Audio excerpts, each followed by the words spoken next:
परळीमध्ये ठाकरेंच्या शिवसेनेकडून हंडा मोर्चा काढण्यात आलाय, जिकडे कार्यकर्त्यांची धरपकड होतीये। पोलीस आंदोलन दडपत असल्याचा ठाकरेंच्या शिवसेनेचा आरोप आहे।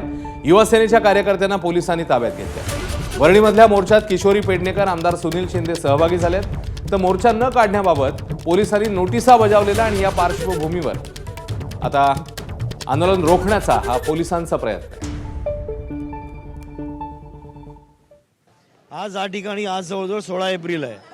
अजून महापालिकेत पाण्याचं लेवल तुम्हाला माहिती आहे कशा पद्धतीची आहे। अजून मे महिना जायचे, एप्रिल महिना जायचा आहे। अशा परिस्थितीमध्ये किती MLD पाणी सगळीकडे आहे काय याची कोणालाही कल्पना नाही, कळलं ना। आता जे सहाय्यक आयुक्त सगळे आलेले आहेत ते सगळे नवीन आहेत, त्यांना काही माहिती नसते याच्यातल्या या ठिकाणी, कळलं। नेमकं कुठून आणणार, काय करणार। उद्या या जी दक्षिण विभागामध्ये जुन्या चाळी आहेत, सलम आहेत, कळलं। झोपडपट्टीचा विभाग पुष्कळ आहे, कळलं। यांची व्यवस्था काय तुम्ही मे महिन्यात त्या ठिकाणी करणार, कळलं। आज मोठ्या मोठ्या टावर आहेत, कळलं। ज्या सोसायटी आहेत त्यांना सक्शन टँक असते, ते या ठिकाणी प्रायव्हेट टँकर आणून ते पाणी त्या ठिकाणी उतरू शकतील। टँकर्स बंदी आहे, त्यांचे देखील अनेक प्रश्न आहेत, ते देखील या ठिकाणी स्ट्राईकवर आहेत असं कळतंय। त्यामुळे एकूणच पाण्याचा प्रश्न जटिल आहे, दूषित पाणी आहे, पाणी पुरवठा कमी आहे। या गोष्टीसाठी सगळ्या गोष्टीला या ठिकाणी वाचा फोडण्यासाठी आज या ठिकाणी मोर्चा काढलाय। सांगण्याचं महत्त्व एवढंच आहे की मे महिन्यामध्ये जे झोपडपट्टी विभागामध्ये राहणारे लोक आहेत, जे जुन्या चाळीमध्ये राहणारे लोक आहेत, त्यांचं पाणी कपात, जो पाणी कपात असतो तेव्हा प्रेशर पण मार खातं।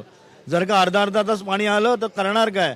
ज्या मोठे हाय टावर आहेत, हाय राईज आहेत, सोसायट्या आहेत मोठमोठ्या, त्यांना सक्शन टँक असते, ते प्रायव्हेट टँकर वापरू शकतात, उतरू शकतात, पैसे देऊ शकतात।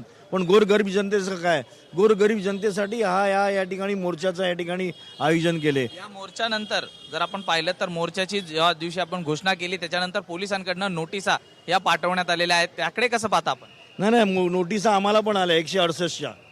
या बघा, आम्हाला पण 168च्या। मला एक कळत नाही की या ठिकाणी न्याय मागणं, लोकशाही आणि न्याय मागणं हा आमचा अधिकार आहे।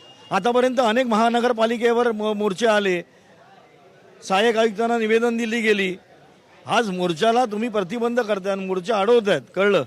हां, मोर्चामध्ये काय झालं, कशा पद्धतीत झालं, तर कायदा आणि सुव्यवस्थेच्या माध्यमातून तुम्ही त्याच्यावर कारवाई करू शकतात, कळलं ना। ABP माझा, उघडा डोळे बघा नीट।